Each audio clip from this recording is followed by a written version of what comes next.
Alhamdulillah, asyhadu an la ilaha illallah wa asyhadu anna Muhammadar Rasulullah. Allahumma salli ala sayyidina wa maulana Muhammadin wa ala alihi wa sahbihi wa sallim.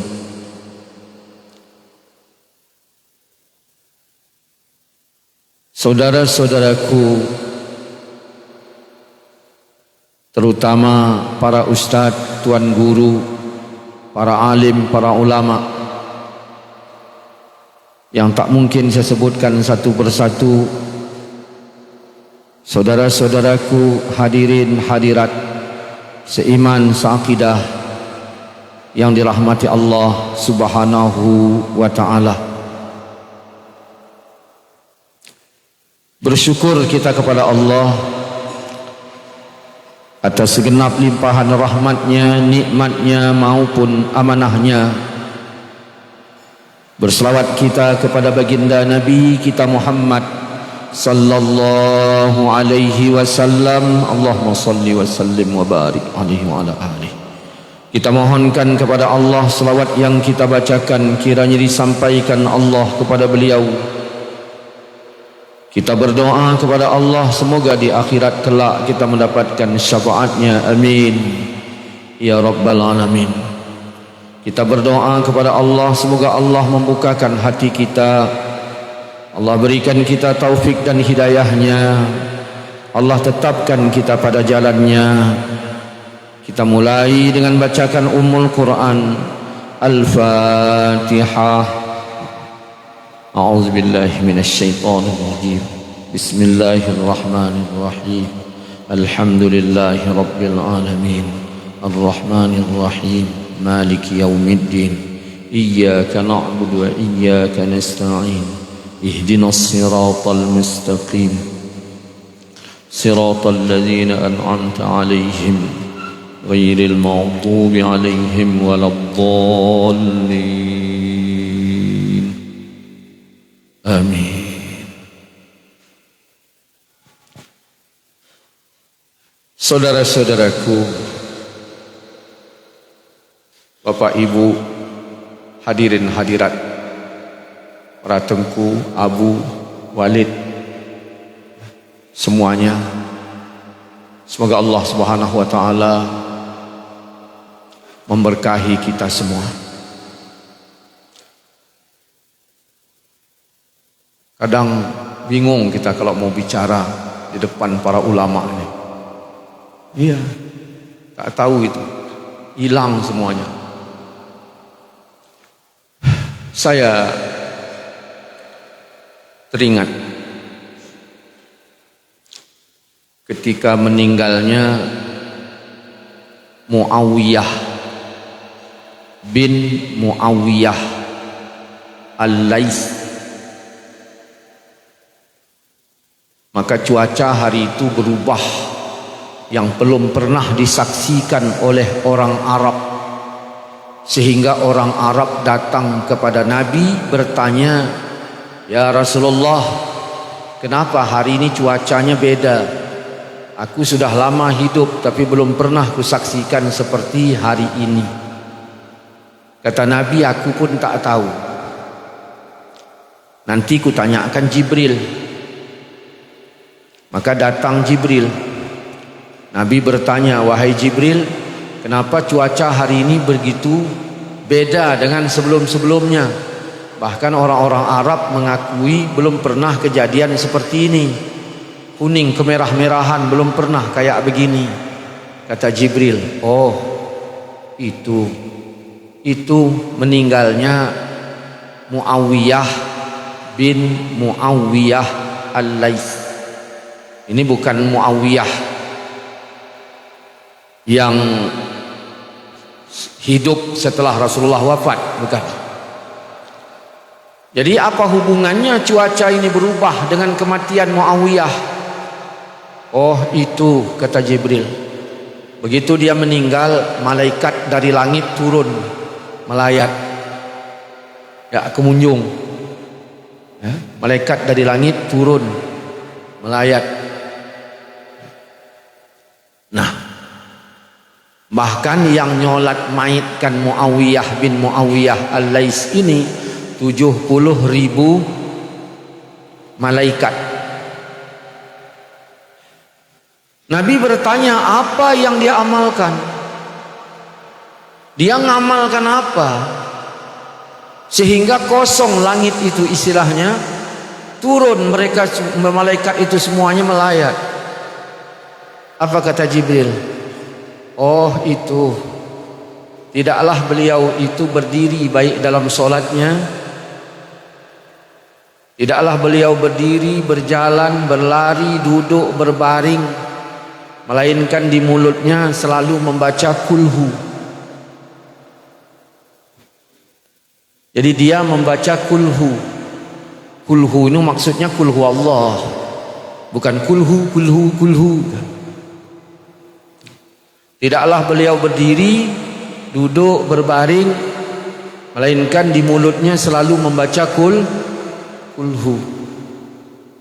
Sehingga begitu dia meninggal, malaikat dari langit turun melayat, berkunjung, bahkan menyolatkan maitnya sampai 70.000 malaikat. Oke, kita berhenti sampai di sini dulu. Rasul masih hidup, beliau sudah wafat. Sedangkan kerasulan itu lebih kurang 23 tahun. Rasul masih hidup, beliau sudah wafat. Yang kedua, ayat yang pertama kali turun bukan kulhu. Kira-kira berapa tahunlah Muawiyah bin Muawiyah ini melazimkan kulhu itu? Berapa tahun? Ya, lebih kurang 5 tahun. 5 tahun beliau melazimkan kulhu. Kira-kira selama 5 tahun itu berapa kali itu kulhu itu didapatkannya? Berapa kali? Kenapa? Karena sampai malaikat turun melayat.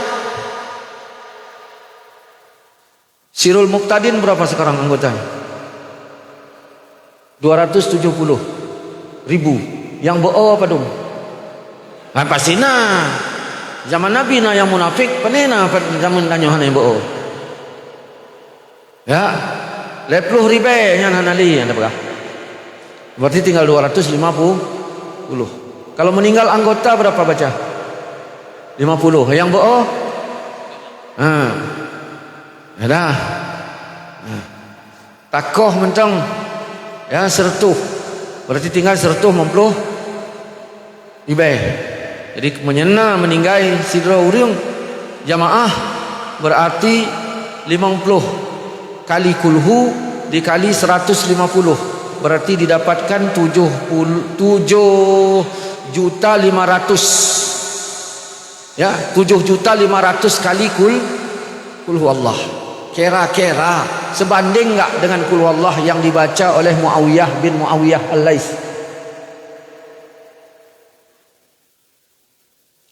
Sebanding enggak? Saya mengatakan sebanding itu, lebih kurang begitu. Ya, begitulah itu. Ya. Oke. Sebelum kita masuk ke sana, ya. Manusia ini baik Wahabi ataupun bukan Wahabi, pernah enggak bersalah? Sengaja apa enggak? Sengaja. Bagaimana Quran katakan terhadap dosa sengaja? Innama taubatu 'alallah. Hanya saja tobat kepada Allah ialah orang yang melakukan kejahatan karena tak tahu. Kira-kira tanya jamaah Sirul Muqtadin, apakah melakukan dosa karena tanya tahan tak tepu? Tak tepunya dosa. Kita tahu itu dosa, tapi tetap kita lakukan. Allah bilang tobat yang diterima Allah ialah orang yang melakukan maksiat dia tak tahu. begitu tahu summa yatubuna min qarib, kemudian tobatnya segera. Kira-kira model kita ini begitu tahu langsung tobat apa nunggu umur 60? Maka kalau begitu tobat kita ini bakal nggak diterima oleh Allah Subhanahu wa taala menurut ayat yang itu. Makanya sahabat datang kepada Rasulullah. Apa kata Nabi? Ya Rasulullah. Apa kata sahabat itu? Ya Rasulullah, 6 orang. Kami telah melakukan dosa besar. Tidak disebut bentuk dosanya apa. Istighfar yang bagaimana yang harus kami lakukan agar Allah mengampunkan dosa kami? Sahabat Nabi tidak menjawab karena ayat sudah ada. Sehingga mereka pulang. Nah, lalu pertanyaannya, bagaimana dengan kita ini?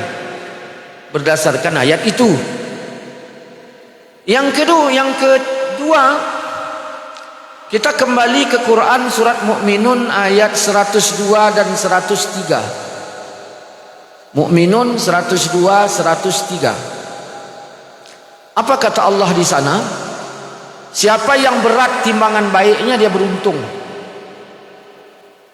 Siapa yang ringan timbangan baiknya dia telah merugikan dirinya sendiri. Fi jahannam khalidun, di dalam jahannam dia kekal. Yang ringan timbangan baiknya.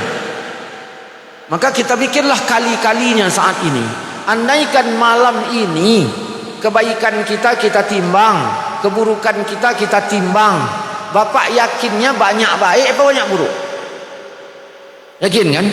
Bapak aja yakin. Kalau yakinlah baik banyak buruknya, berarti kekal dalam jahannam. Udah, ini dulu. Ya. Jadi kita bikin masalahnya dulu, baru nanti cara keluar dari masalah. Ustadz, aku kan udah tobat. Dulu aku memang judi, sekarang udah enggak lagi, udah tobat. Kita baca lagi ayat. Inna nahnu nuhyil mauta wa naktubu ma qaddamu wa asarahum wa kulla syai'in ahsaynahu fi imamin mubin. Sesungguhnya kami hidupkan orang yang sudah mati. Kami tulis apa yang sudah mereka kerjakan dahulu. Wa asarahum, bekas yang mereka tinggalkan pun kami tulis. Semuanya kami catat itu. Menyelegenyanlah cara aja. Mungkin tanya selamat. Berat. Oke. Kesalahan ini dimiliki oleh kita dan dimiliki oleh Wahabi. Hisab kita sama hisab Wahabi sama. Baik fikir oleh Wahabi nanti awaknya mangat. Hisab ini sama, karena ayat ini berlaku untuk kita semua.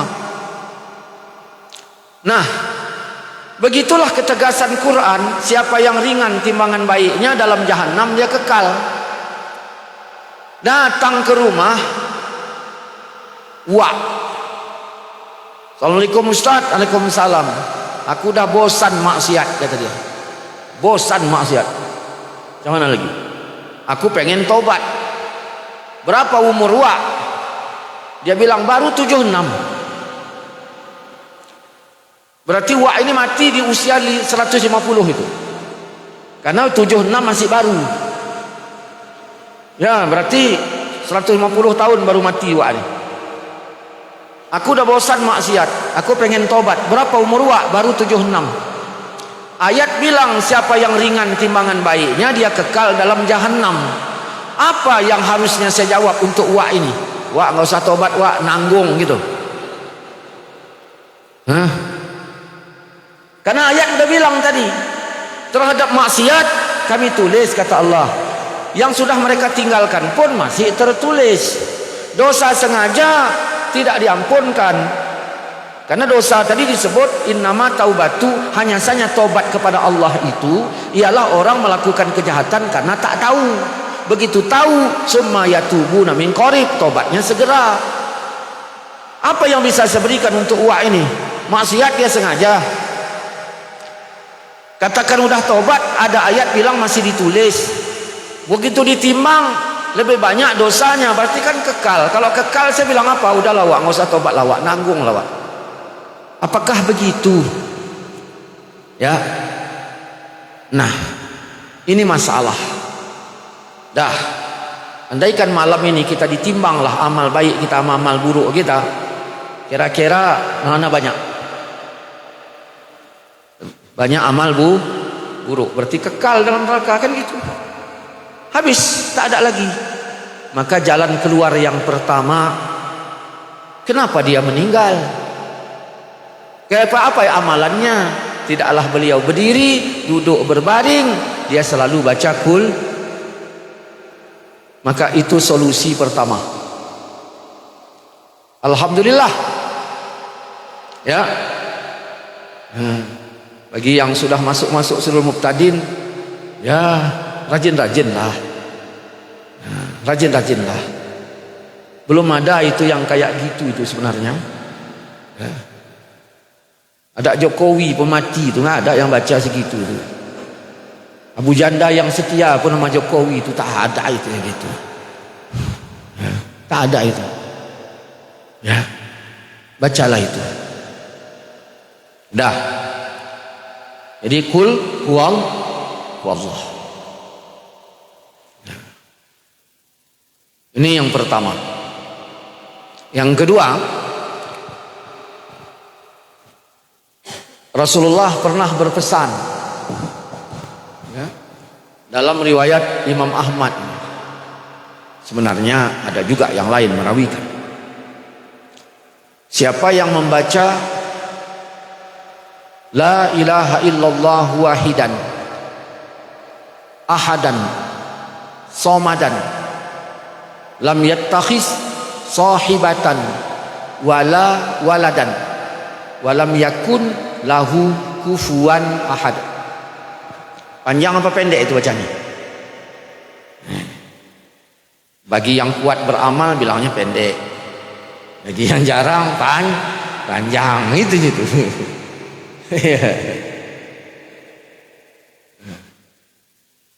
La ilaha illallah wahidan ahadan somada lam yattakhis sahibatan wala walada wa lam yakul lahu kufuwan ahad.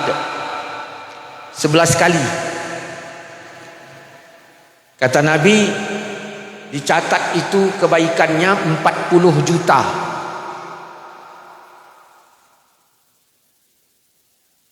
Jadi kalau sehari 11 kali 40 juta, sehari 22 kali, berarti kalaulah wa' tadi saya kasihkan amalan ini, kira-kira terkejar wa' itu apa enggak itu? Inilah rahmat. Maka masuk surga pakai rahmat. Ini rahmat. Apal? Ayo kita baca sama-sama. La ilaha illallah wahidan ahadan somada lam yattakhis sahibatan wala walada wa lam yakul lahu kufuwan ahad. Dah, orang Wahabi bilang secara logika Ustadz nggak masuk di otak itu. Semudah itu ngamalkannya, sebesar itu fadilahnya, nggak masuk di otak. Saya jawab, jangan-jangan kau nggak punya.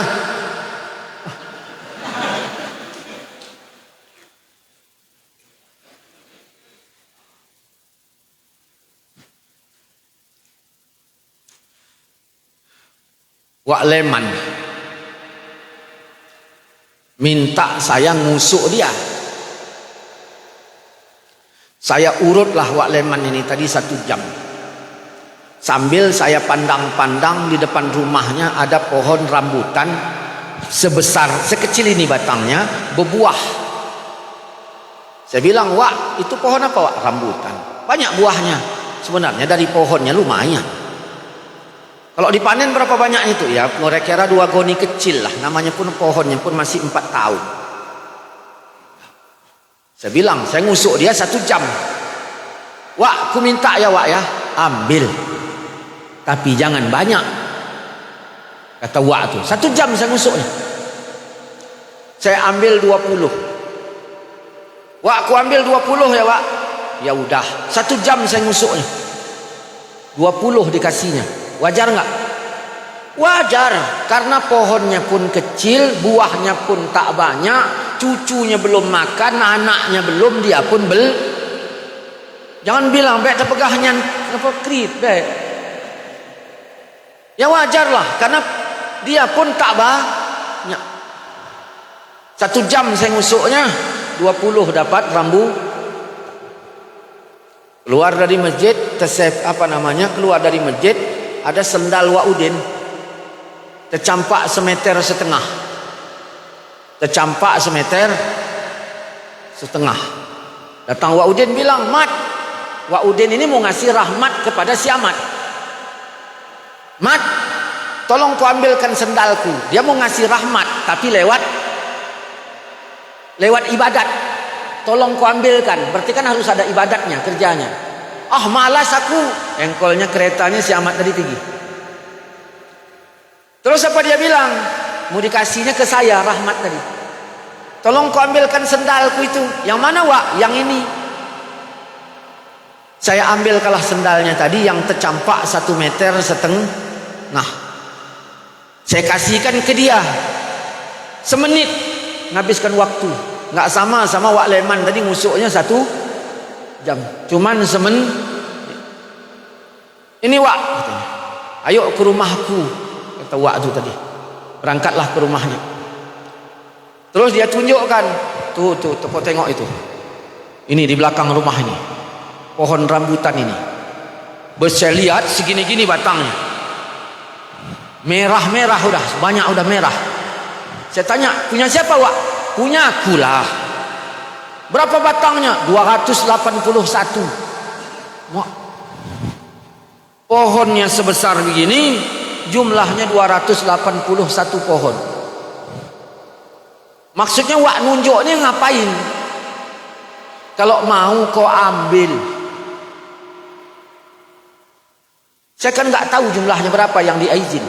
Kalau mau kau ambil. Wak, saya pun nggak mikir juga, jasa saya cuma semenit. Mau Wak Leman tadi berapa? 1 jam. Saya ini sejasa saya berapa? 1 menit.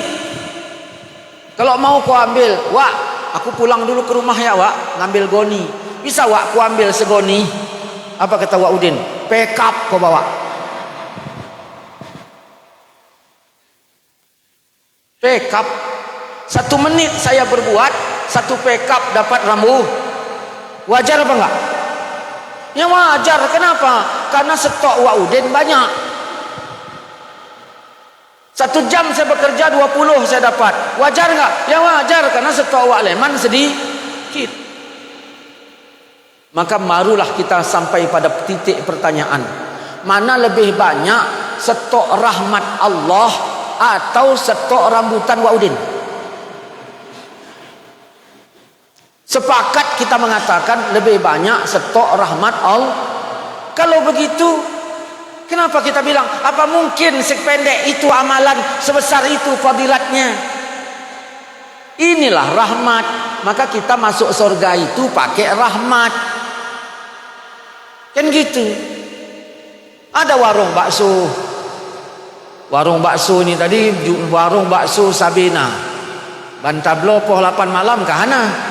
Berarti ya, berarti warungnya si Gogona, si Gogo.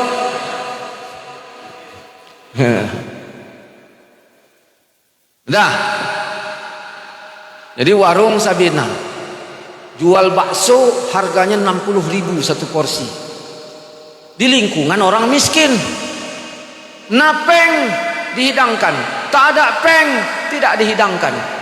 Ini warung standar namanya. Warung standar, yang kaya-kaya bisa beli, yang miskin tak bisa. Datang Wak Leman bikin warung rahmat. Porsinya sama dengan warung Sabinah. Enaknya sama, bumbunya sama, semuanya sama, harganya 10.000. Khusus untuk yang miskin. Rahmat apa enggak?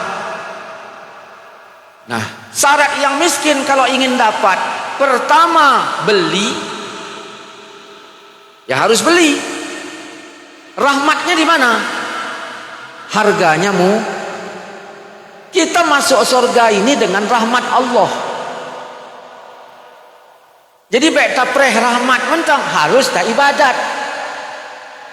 Maka amal ini ada amal kerupuk, ada amal emas.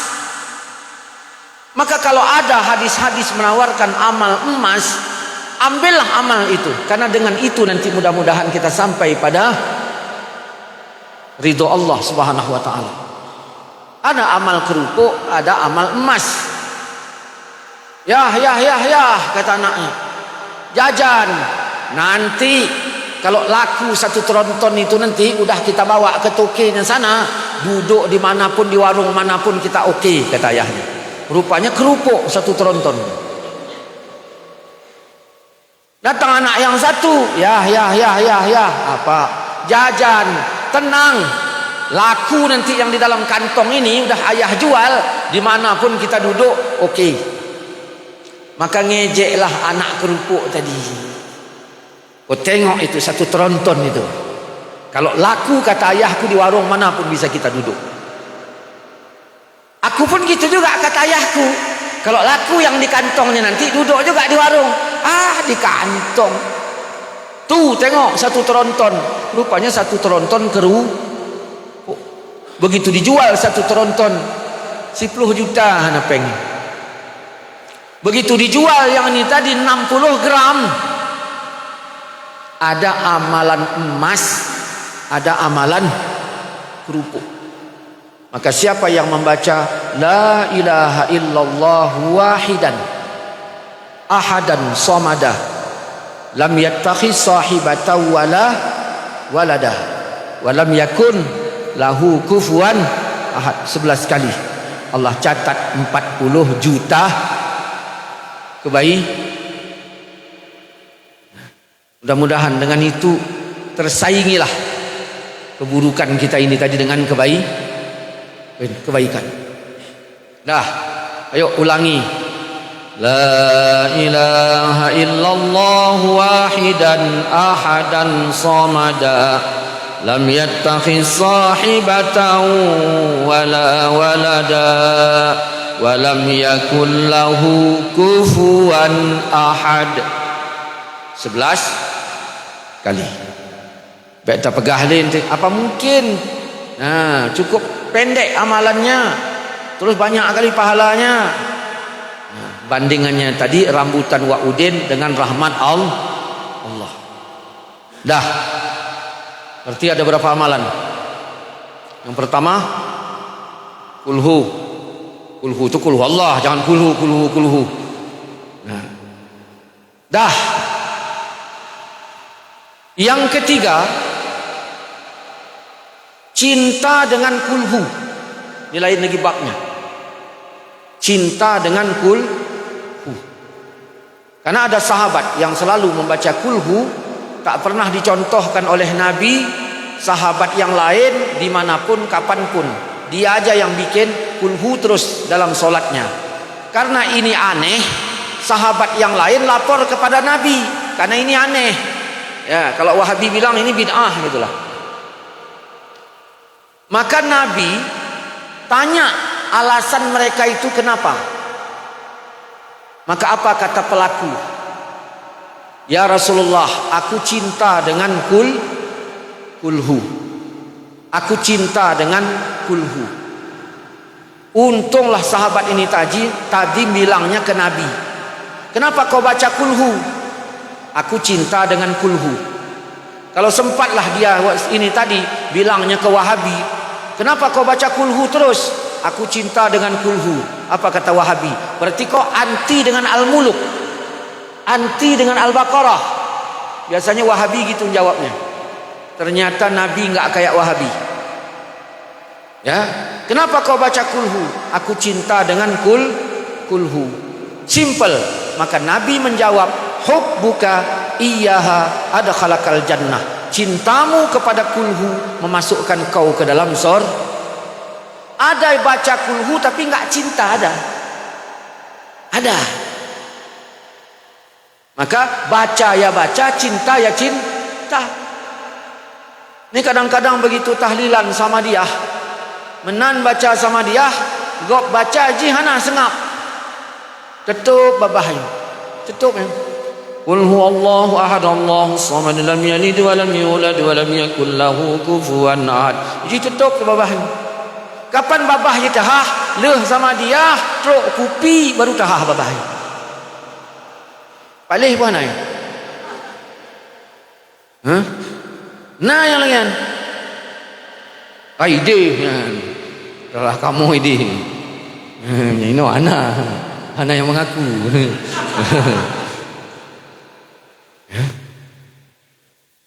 Cinta dengan kulhu. Kita sekarang ini ada yang ngejek kulhu.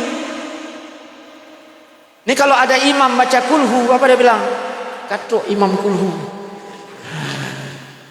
Imam kiban. Allahu Akbar. Jangan ejek kulhu. Bagaimana mau masuk surga? Allah nyuruh cinta, dia ngejek. Nya ada 5 juta tak yang kulhu kan. Nah itu ni, hai tamong dalam babnya. Maka cintailah kulhu. Ya. Ulun cinta ustaz dengan kulhu. Ulun mau tarawih. Nyen nyanyi. Nah, nyen bukan pencinta kulhu. Ya. Nah, udah berapa?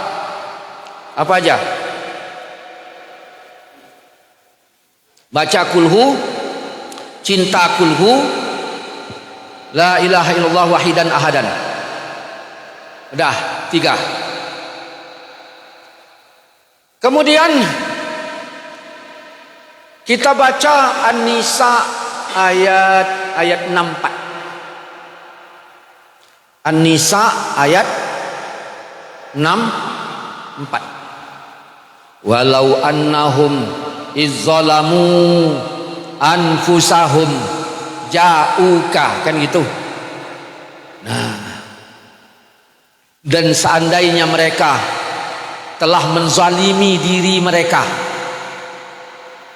seandainya mereka telah menzalimi diri mereka, sengaja puana bunuh, dosa sengaja bunuh diampunkan puana. Hana dalam ayat yang bunuh dosa sengaja tidak bisa, yang nyo sengaja lain lembaki. Walau annahum, seandainya mereka telah menzalimi diri mereka, syaratnya ja'uka, datang kepadamu ya Muhammad. Jadi orang itu datang kepada maka disebut ini dalil tawassul, datang kepada Nabi. Misalnya Nabi di Luk Semawe, nyo Nabi tanyo sengaja melakukan dosa, bunuh diampunkan apa tidak? Enggak diampunkan. Di sini Allah katakan datang kepadamu, lalu minta ampun di samping Nabi, dan Nabi pun mintakan ampun untuknya, maka Allah ampunkan dosanya. Surah An-Nisa ayat 64. Dah, apa kata Wahabi? Kalau gitu ya wajar, karena di ayat itu dikatakan datang kepada Nabi, minta ampun kepada Allah di samping Nabi, lalu Nabi pun mintakan ampunan untuknya, maka tobatnya diterima, dosanya diampun. Nah, kalau begitu berarti kan kalau Nabi mintakan ampun, kalau Nabi nggak mintakan ampun gimana? Kata Wahabi, nyositnya secara logika masuk di akal. Kalau Nabi minta akan ampun, selesai. Kalau Nabi nggak minta akan ampun, untuk apa minta ampun di samping Nabi kalau Nabi nggak mau minta akan ampun? Oke, ada student di masjid, dia nangis, dia berdoa, ya Allah ya Tuhanku, kata student, udah 2 bulan mak aku di rumah sakit, belum ada tanda-tanda kesembuhan, tolonglah aku ya Allah. tolonglah makku ya Allah, sembuhkanlah makku. So yang berdoa Udin. Di belakang Udin ada Leman, ada Siame. Leman ini orangnya penyayang. Mendengar Udin berdoa demikian, apa reaksi Leman penyayang? Apa? Ya Allah ya Tuhanku, kata si Udin, udah 2 bulan makku di rumah sakit, belum ada tanda-tanda kesembuhan. Sembuhkanlah dia ya Allah. Gedengar oleh Leman. Leman penyayang. Apa reaksinya? Amin. Si Ame ini tadi ndablak orangnya, nggak peduli. Apa reaksinya? Berangkat aja terus ya. Pertanyaannya, mana lebih murah hati, si Leman atau Rasulullah? Sedangkan Allah mengatakan laqad ja'akum rasulun min anfusikum. Maka tak mungkin kalau kau datang kepada Nabi, ya Allah ampunkan dosaku, tak mungkin Nabi kayak si Ame. Tentu Rasul pun minta akan ampun untuknya.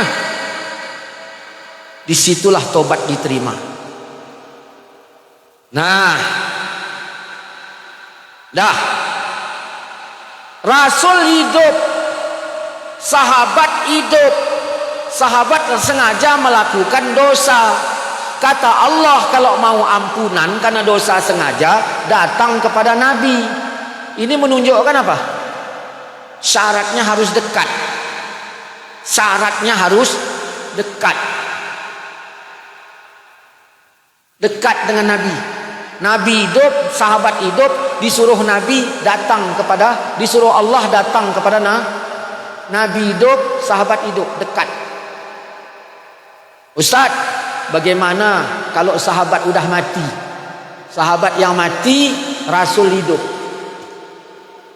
Nabi yang datang kepada sahabat. Karena sahabat udah meninggal, Nabi yang datang. Lihat itu dalam Riyadhus Shalihin bab fadlil muslimin wal fuqara wal hamilin, hadis Bukhari Muslim. Datang Nabi ke masjid, tak ada dia. Ditanya Nabi, mana si Fulan? Kata sahabat yang lain, dah mati, dah kami kebumikan. Kata Nabi, tunjukkan kuburnya kepadaku. Nabi datang ke masjid, tunjukkan kuburnya kepadaku.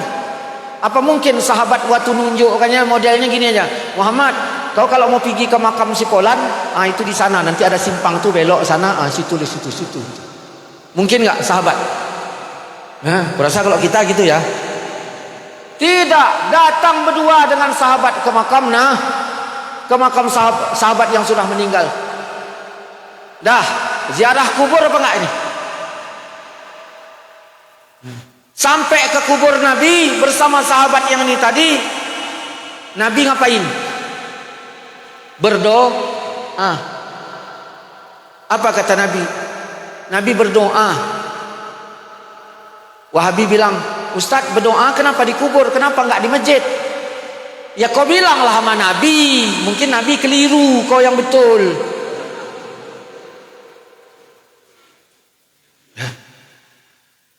Dah. Apa kata Nabi? Tadi kuburnya gelap. Allah menerangkan kuburnya karena doaku untuk. Dah berapa masalahnya? 2. Nabi hidup, sahabat suruh datang. Sahabat sudah meninggal, Nabi yang dah. Ustaz, bagaimana kalau Nabi yang udah meninggal? Sahabat masih. Ini yang ditulis oleh Abu Mansur di dalam kitabnya As-Sabab. Nabi sudah wafat. Datang Utbah, duduk di samping makam Nabi. Apa yang dilakukan Utbah enggak disebut dalam riwayat. Tiba-tiba datang Badui ke makam Rasulullah. Dia bilang, Assalamualaikum ya Rasulullah.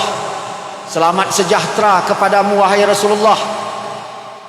Ini memperhatikan gerak-gerik Badui. Ya Allah, aku datang ke makam Nabi-Mu karena ayat ini. Aku datang kepada Nabi-Mu karena ayat ini. Surat apa? Yang tadi. Surat apa? Surat yang tadi. Nah, maka baca surat yang tadi. Semangat dah nyebut lagi kan, Ya Rasulullah, aku datang ke makam Nabi-Mu karena ayat ini. Bacanya An-Nisa ayat 6. Makanya kalau kita pergi umroh di makam Nabi baca ayat ini. An-Nisa 6. Saya waktu dulu pergi umroh, saya baca ayat itu. Enggak apa, saya tanya sama ustaz itu bimbing. Ustaz, aku di makam Nabi baca apa Ustaz? Ya baca-bacalah. Ya baca apa? Ya baca-bacalah. Maksudnya Ustaz, ya baca-bacalah. Ya udah, Ustaz tu baca apa, saya pun baca apa. Kan gitu. Baca An-Nisa ayat 4. Walau annahum izzalamu anfusahum. Baca. Ya Allah, aku datang ke makam Nabi-Mu karena ayat ini. Maka dibacanya. Setelah dibacanya, lalu dia berkata, Ya Allah, ampunkan dosaku. Ya Allah, ampunkan dosaku. Ya Allah, ampunkan dosaku. Ampunkan dosaku, Ya Allah. Dia minta kepada Nabi apa kepada Allah? Kepada Allah. Lalu dia berkata, Ya Rasulullah. Dia bilang, Ya Rasulullah, aku mohon syafaatmu. Mintakan kepada Allah agar Allah ngampunkan dosaku. Selesai. Begitu selesai, langsung dia tadi pergi. Karena hajatnya sudah selesai, hatinya senang, dia gembira, lalu dia pergi sambil bersyair. Yang pertama, syair cinta kepada Nabi. Ya khairaman dufinat bilqa'uzumuhu, wahai sebaik-baik orang yang ditanamkan di lembah ini beserta keagungannya, wanginya memenuhi gunung yang ada di sekitar Madinah. Mungkin lagi kan wangi makam Nabi memenuhi gunung yang ada di Madinah. Hana kan? Secara logika hana kan?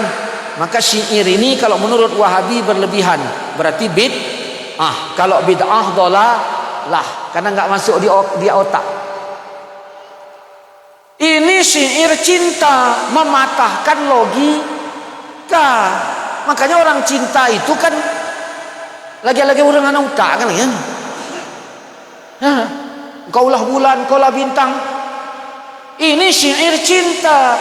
Wahai sebaik-baik orang yang dikebumikan di lembah ini, wangimu memenuhi gunung yang ada. Syairnya cinta berlebihan, bertolak dengan logika. Satu.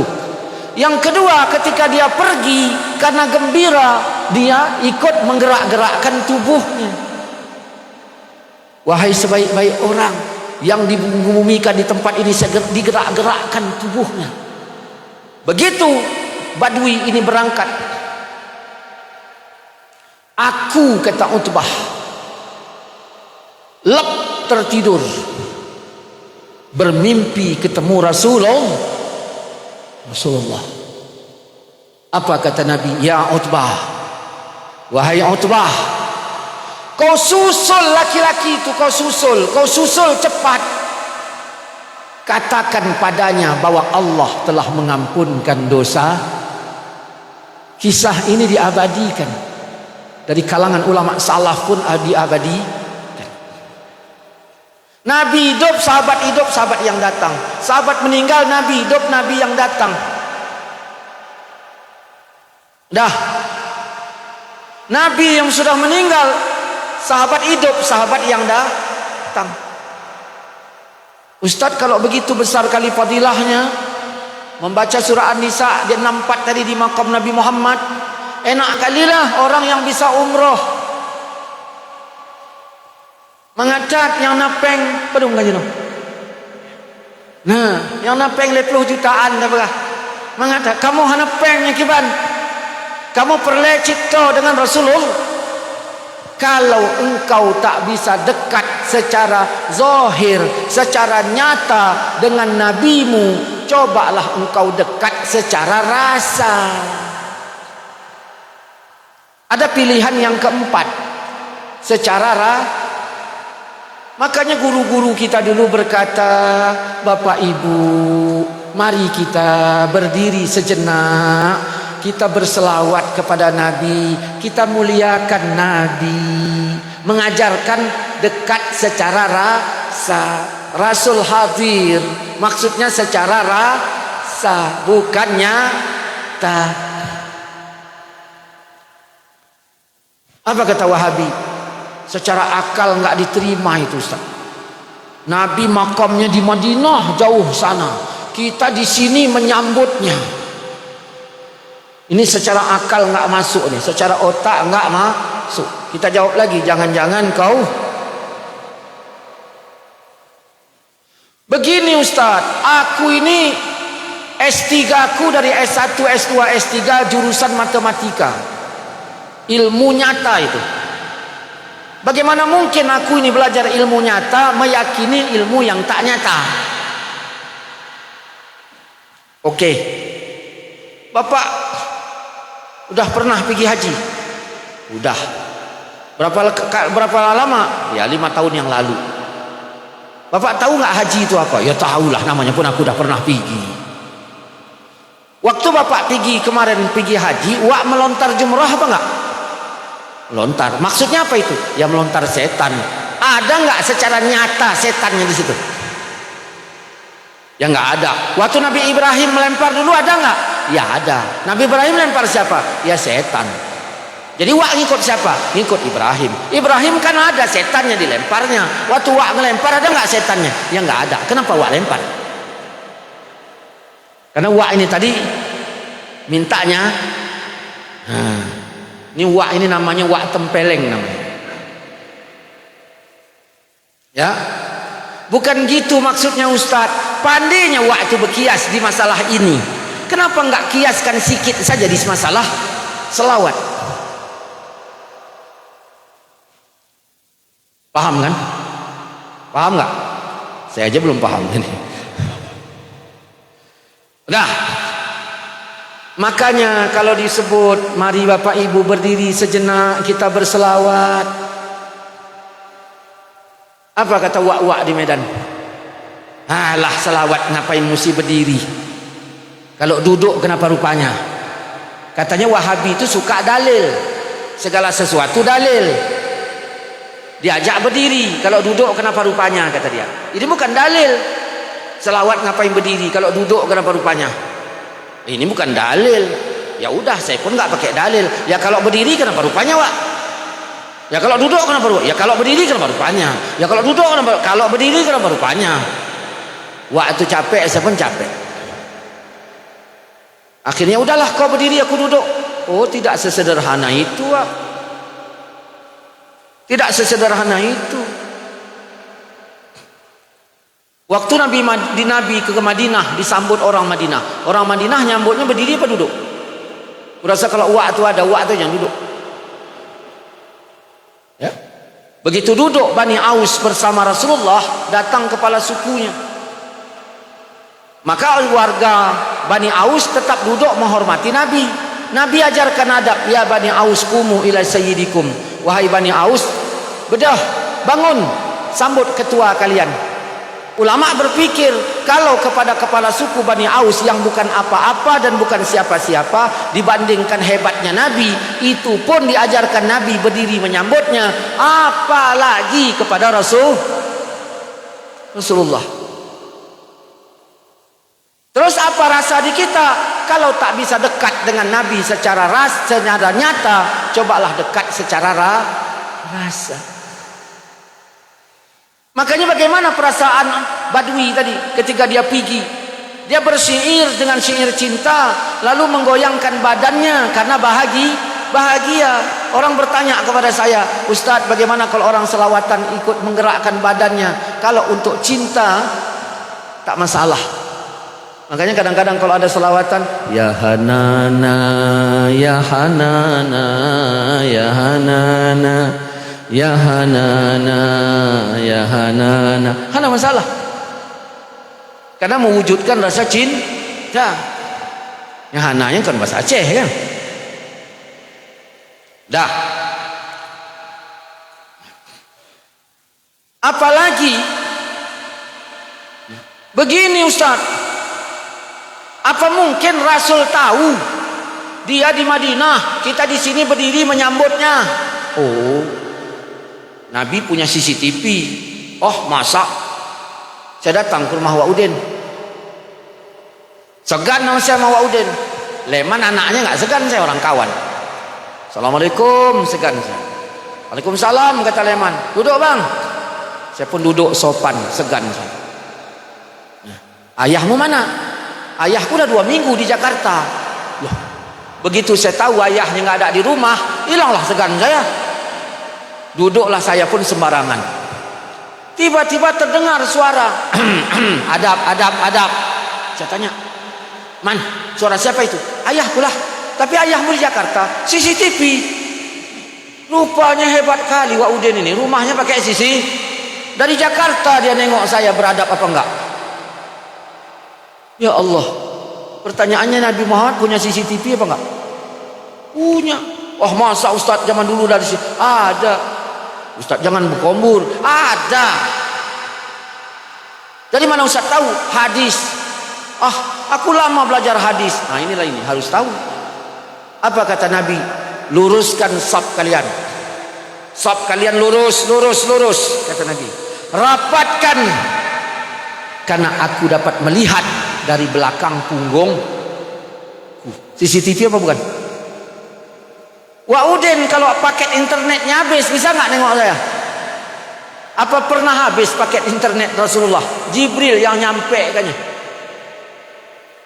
Maka beradablah kita kepada Rasulullah walaupun kita jauh dari makamnya. Kemudian logika kita sikit. Ada 70.000 orang yang bangkit dari kuburnya, wajahnya bagaikan bulan purnama. Dia dimakamkan di Baqi dan di Ma'lah. Baqi Ma'lah di mana itu? Di mana? Kuala Namu lewat sanalah. Dah. Dimakamkan di Baqi dan di Ma'lah. Wajahnya kayak bulan purnama. Dia masuk surga bebas, enggak ditanya-tanya. Masuk surga kayak masuk ke rumah uaknya aja. Awak pun masuk rumah uak minta izin, dia langsung masuk aja. Nah, setiap satu dari mereka diizinkan Allah memberikan syafaat untuk 70.000 orang. Satu orang diizinkan untuk memberikan syafaat untuk 70.000. Teman FB berapa sekarang paling banyak? Hah? 5.000. Tanda awak itu, teman awak itu 5.000 itu tanda. Tak tanda kita 5.000 itu. Bagaimana mungkin sahabat ini memberikan syafaat untuk 70.000? Apa ada orang yang dikenal sahabat itu terhafalnya 70.000? Tidak ada. Apa mungkin dia memberikan syafaat kepada orang yang tidak dikenalnya? Tidak mungkin. Maka inilah sekarang pun di Ma'lah atau dimanapun dia ditanamkan Al-Fatihah. Ya, dapat dari mana? Dari Udin. Orang mana? Rantau Panjang. Nah, oh, udah. Itulah gunanya. Datang Wahabi bilang, jangan. Ini kalau kita ikut alirannya, udah dosa kita banyak, sengaja pula terbenam awak. Terbenam. Makanya Wahabi ini kalau kita tengok berdasarkan ayat, enggak masuk surga. Enggak masuk surga. Cuman dah lah, nggak usah saya bahas lah. Enggak masuk surga. Ya betul, ini serius, bukan canda. Mau dari mana dia masuk? Kalau nggak usah bahas itu lah. Dah ada berapa? Ya, kulhu, cinta, la ilaha wahidan. Apa lagi? An-Nisa ayat 6. Yang penting rasa. Rasa di mana rasa? Di hati.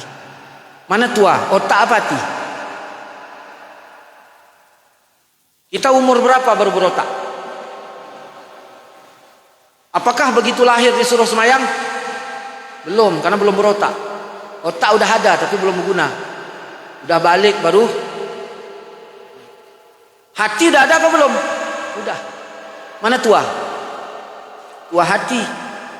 Maka Rasul dibangkitkan untuk menyempurnakan berarti hati dulu. Maka hati yang disebut.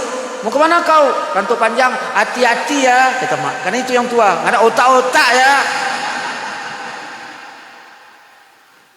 Nah, berarti tua hati. Nah, otak butuh guru nggak? Butuh. Gurunya otak apa? Ilmu. Hati butuh guru nggak? Butuh. Gurunya hati apa? Akhlak. Maka sekolahkan hatimu ke akhlak, sekolahkan otakmu ke ilmu. Ya, Ustaz, kalau nggak ada otak bagaimana? Nggak masuk surga. Jangan gitulah. Bukan jangan gitu. Quran yang bilang surat Yunus 100, Allah menimpakan azabnya bagi orang nggak menggunakan otaknya.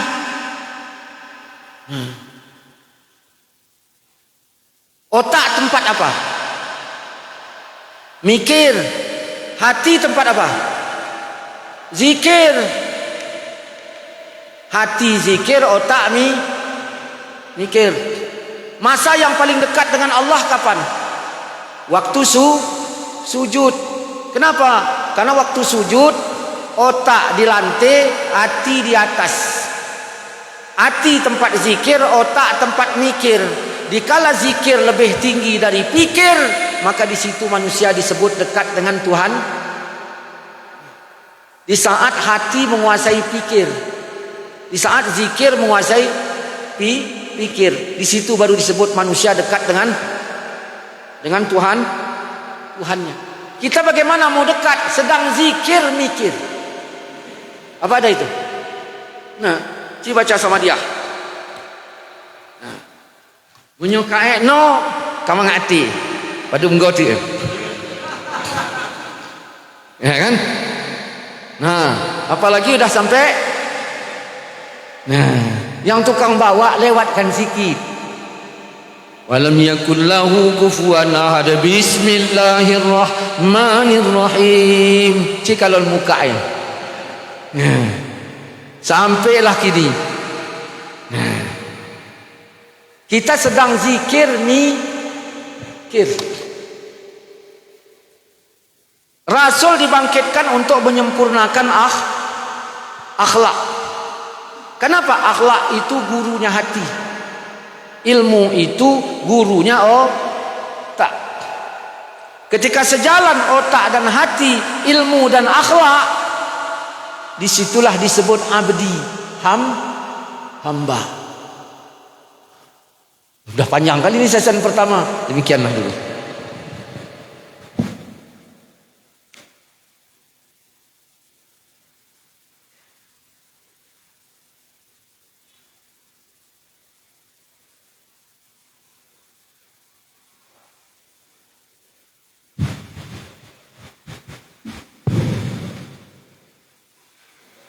Alhamdulillah, beberapa penyampaian daripada Abi Rohani kita bersama.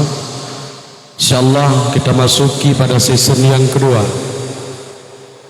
yakni season tanya jawab.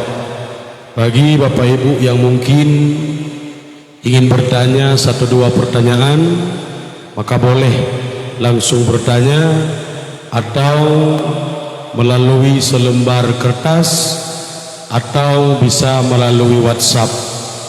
Namun ya, mungkin 1-2 daripada pertanyaan Bapak Ibu sekalian, andai pertanyaan terlalu banyak, maka mungkin tidak mencukupi waktu kita untuk Abi dan Walid bisa menjawabnya. Maka mohon kemakluman daripada Bapak Ibu sekalian. Pertanyaan yang pertama Abi, yakni bukan berkenaan dengan hukum, melainkan berkenaan dengan Abi sendiri. Yakni kami lihat di beberapa tahun terakhir Abi dalam situasi badan, yakni BB berat badan daripada Abi alhamdulillah terhitung sedikit berisi.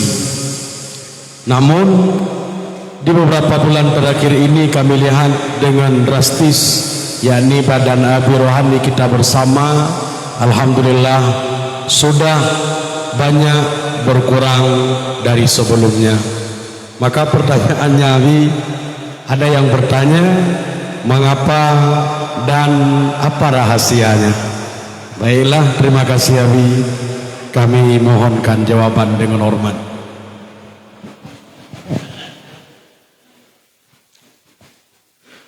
Puncak gemuk saya itu timbangan saya 143 kilo. Ya. 143 kilo. Itulah itu. Sekarang 74. Berapa turunnya? Separuh. Ya. Apa rahasianya? Sebenarnya nggak ada rahasia. Rahasianya penyakit.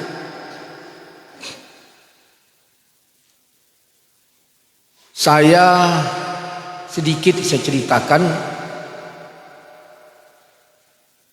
Dulu diponislah saya cuci darah. Berapa tahun yang lalu itu. Jauh sebelum Covid, suruh cuci darah. Mendengar kalimat cuci darah itu lebih berat dari 10 sak semen itu. Karena tak ada yang umur panjang itu. Maka saya blokirlah nomor dokter itu. Saya pulang kampung, saya tengok adik saya tengok emak, dalam hati saya inilah yang terakhir kali. Tanpa saya bilang sama istri, udah. Nah, saya banyak berada di kamar sendiri sambil nunggu tamu istimewa. Badan saya makin lemah, makin lemah, makin lemah. Saya berzikir kepada Allah. Maka disitulah saya rasakan nikmatnya berzikir. Di situ. Kalau dulu-dulu enggak. Begitu dibilang cuci darah, saya rasakan nikmat zikir itu di situ. Kalau dulu tidak. Nah, saya juga mengambil jalan agama saja yang saya yakini. Nah, ini nggak usah bapak ibu nggak usah yakin dengan cara saya, tapi saya beginilah. Jadi saya lihat ada berapa uang. Saya tanya-tanya kepada orang yang berobat, berapa habis uang. Saya tanya. Nah, dulu ada Ibu Ros. Dia tinggalnya di daerah Jalan Gaharu, Medan. Dia kena penyakit tumor stadium berapa, gurunya anak saya, Maulana. Gurunya anak saya. Jadi habis 25 juta zaman itu. Tiba-tiba istri saya juga kena penyakit. Nah, saya coba dengan jalan saya. Apa yang saya buat? Saya tanya di rumah ke orang-orang berapa habis dana pengobatan di rumah sakit, sekian. Saya tak banyak pikir, saya ambil uang itu, saya masukkan ke pembangunan masjid. Bukan kemaslahatan masjid, tapi ke pembangunan. Setelah itu saya sholat 2 rakaat. Saya bilang, ya Allah, uangku dah habis. Engkaulah yang menyembuhkannya. Uangku dah habis. Istri saya sakit 3 tahun. Lebih kurangnya begitulah. 6 bulan sakit, tetangga nggak tahu. Sebelah rumah nggak tahu. Orang nanya, Umi mana Ustaz? Ada. Kok selama ini nggak pernah keluar? Dia malas keluar. Pas ada acara saya di Tapak Tuan, saya suruh orang jaga. Yang jaga ini tadi pingsan. Istri saya nelpon, karena untuk nelpon bisa. Kalau untuk pergi kamar mandi nggak bisa. Nah, dia nelpon. Saya teleponlah kawan saya Pak Jepri. Tolong Pak Jepri, Gini-gini, barulah orang tahu kalau istri saya sakit. 6 bulan nggak ada yang tahu. Jadi setelah kejadian itu, dah ya Allah kaulah yang tahu. Nah aku mohon sembuhkan, uang udah habis. Saya mundurkanlah mobil saya, waktu itu Katana mobil saya. Begitu saya mundurkan tepi, anak kucing. Matilah dia. Nah ini saya bikin bid'ah lagi. Untuk kata Wahabi, saya tanamkan anak kucing tadi di bawah jendela. Begitu saya tanamkan di bawah jendela, saya korek lubang di bawah jendela. Disitulah rupanya ada benda yang ditanam. Pakai mantra-mantra, pakai putu saya. Keadaan istri saya itu di kamar itu bau busuk. Dia tidur di kamar, di dapur kecium. Tapi kalau orang luar rumah nggak kecium. Begitu benda dicabut, hilanglah bau itu tadi tanpa mandi. Itu memang sihir itu ada. Udah akhirnya proses sembuh ya sembuh lah. Dah. Wallahu alam. Nah saya pun sakit ya begitu juga. Nah, jadi saya kalau ada rencana mau periksa, saya tanya itu berapa. Kalau ada mau periksa, oh sekian dananya, saya ambil uang itu, saya masukkan ke masjid. Saya bilang ya Allah udah habis ini untuk jatah ini. Nah, jadi secara medis saya ini udah nggak ada sebelum COVID. Karena secara medis itu kan orang kan.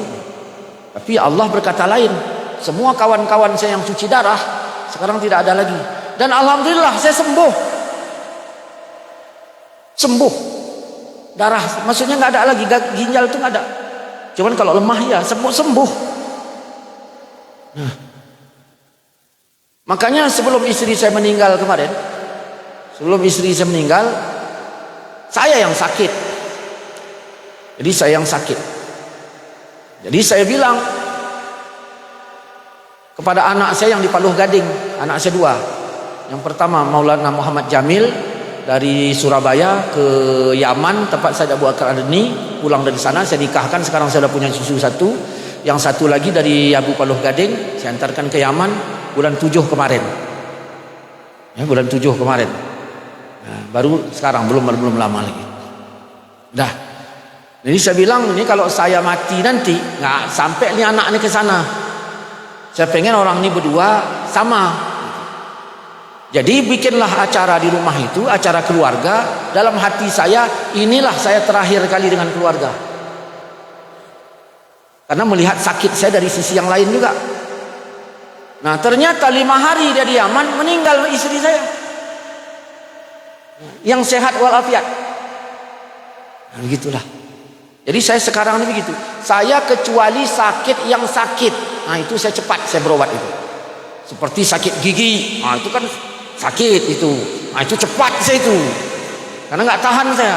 Tapi kalau demam kan nggak sakit. Dinikmati itu kan nggak ada rasa sakit. Nah itu nggak peduli saya itu. Lantas itu. Nah tapi kalau yang sakit, nah itu saya cepat saya. Cepat saya. Nah itulah. Sampailah sekarang, saya gitu aja lah modelnya. Jadi ada adik saya di Kuala Simpang kerja juga di rumah sakit. Nah, saya gula darah juga saya tinggi. Yang terakhir dicek kemarin 499 gula darah. Nah, pernah itu alatnya udah nggak bisa lagi mendeteksi. Ya. Nah, saya beli rambutan belarang. Tahu rambutan belarang? Ya, kalau sana bilang belarang. Nah, saya bilang di sini belerang. Saya bawa ke sana bukan belerang Ustaz, belarang. Bukan sini belerang lagi. Iya kan? Rambutannya besar, bijinya kecil, manisnya luar biasa. Nah, saya pesan itu sama yang ini. Pak, saya bilang, saya pesanlah rambutan ini. Saya kasih 50.000, dia manen. Kasihkannya 1 kereta sorong. Tak ada yang mau makan. Istri saya tak makan. Anak saya pun kurang. Saya bawalah ke kamar. 2 hari saya makan itu tok. Saya tensi gula saya periksa naiknya nggak sampai 200. Berapa minggu kemudian ada masalah, nggak makan saya, gula saya naik 600 lebih. Jadi artinya sejak itu ya udah, berarti saya jaga aja di pikiran. Dan sekarang saya memang banyak pantang. Duren pantang, rambutan pantang, duku pantang. Pantang apa itu? Pantang ada. Ya. Semuanya itu saya nggak peduli, kalau saya mau saya makan aja. Kawan saya bilang hati-hati Ustaz, hati-hati. Nah, saya nggak berpeduli lagi lah. Begitulah saya. Jadi sampai sekarang ini bertahanlah saya seperti ini. Jadi cara ini ya, baik necok cara lun ni. Tapi lagi nyalah keyakinan. Jadi kalau ada masalah gini, saya cari yang sifatnya bukan kemaslahatan, tapi yang sifatnya pembangunan. Nah, saya cari itu. Udah, saya serah. Ya baru saya bilang, ya Allah, uangku udah habis untuk berobat ini, tinggal engkau nyembuhkannya. Sampailah sekarang. Wallahu alam ke depannya berapa lama lagi. Ya kan? Tapi begitulah. Udahlah saya jawab, kira-kira udahlah itu ya.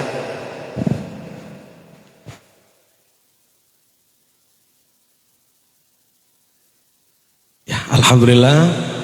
Itulah sedikit pencerahan daripada sedikit rahasia, yakni sakit datangnya daripada Allah Subhanahu wa taala. Bertawakal kepada Allah dengan cara berubudiyah atas jalan perintah Allah Subhanahu wa taala bisa dan mudah-mudahan bisa menjadi satu sebab kesembuhan kita daripada penyakit yang diberikan oleh Allah. Penyakit itu datang daripada Allah dan penawarnya juga daripada Allah Subhanahu wa taala. Maka bertawakallah kita semua kepada Allah yang menjadikan kita semua. Bapak Ibu yang dimuliakan oleh Allah, maka pertanyaan yang kedua kepada Bapak Ibu sekalian, kami silahkan jika memang langsung ingin bertanya.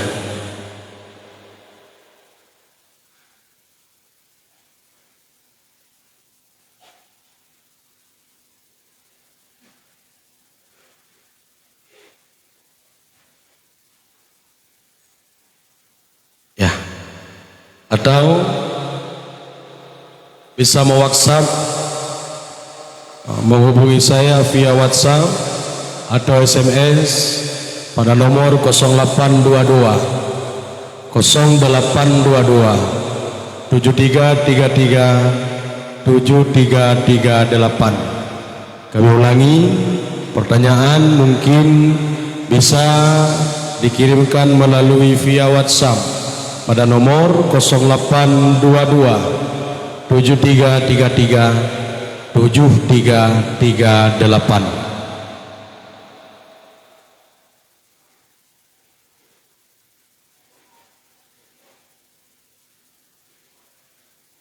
Bisa pula bertanya secara langsung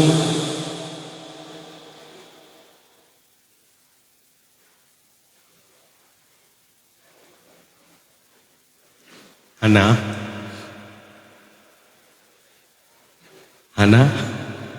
Oke, baiklah.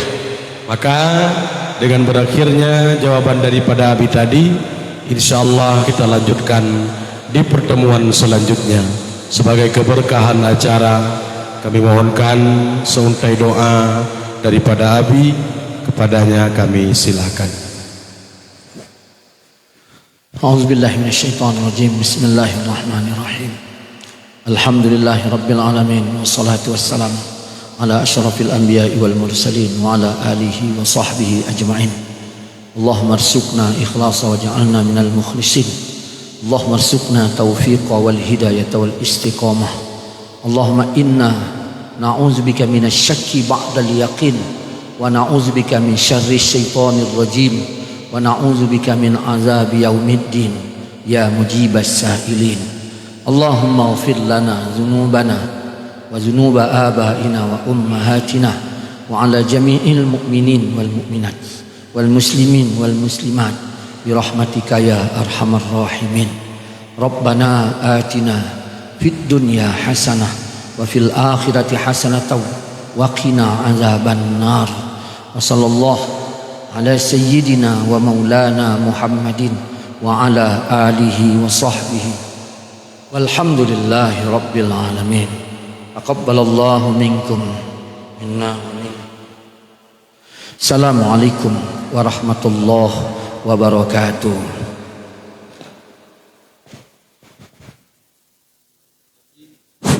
Maka berakhir pula lah acara kita pada malam yang berbahagia ini.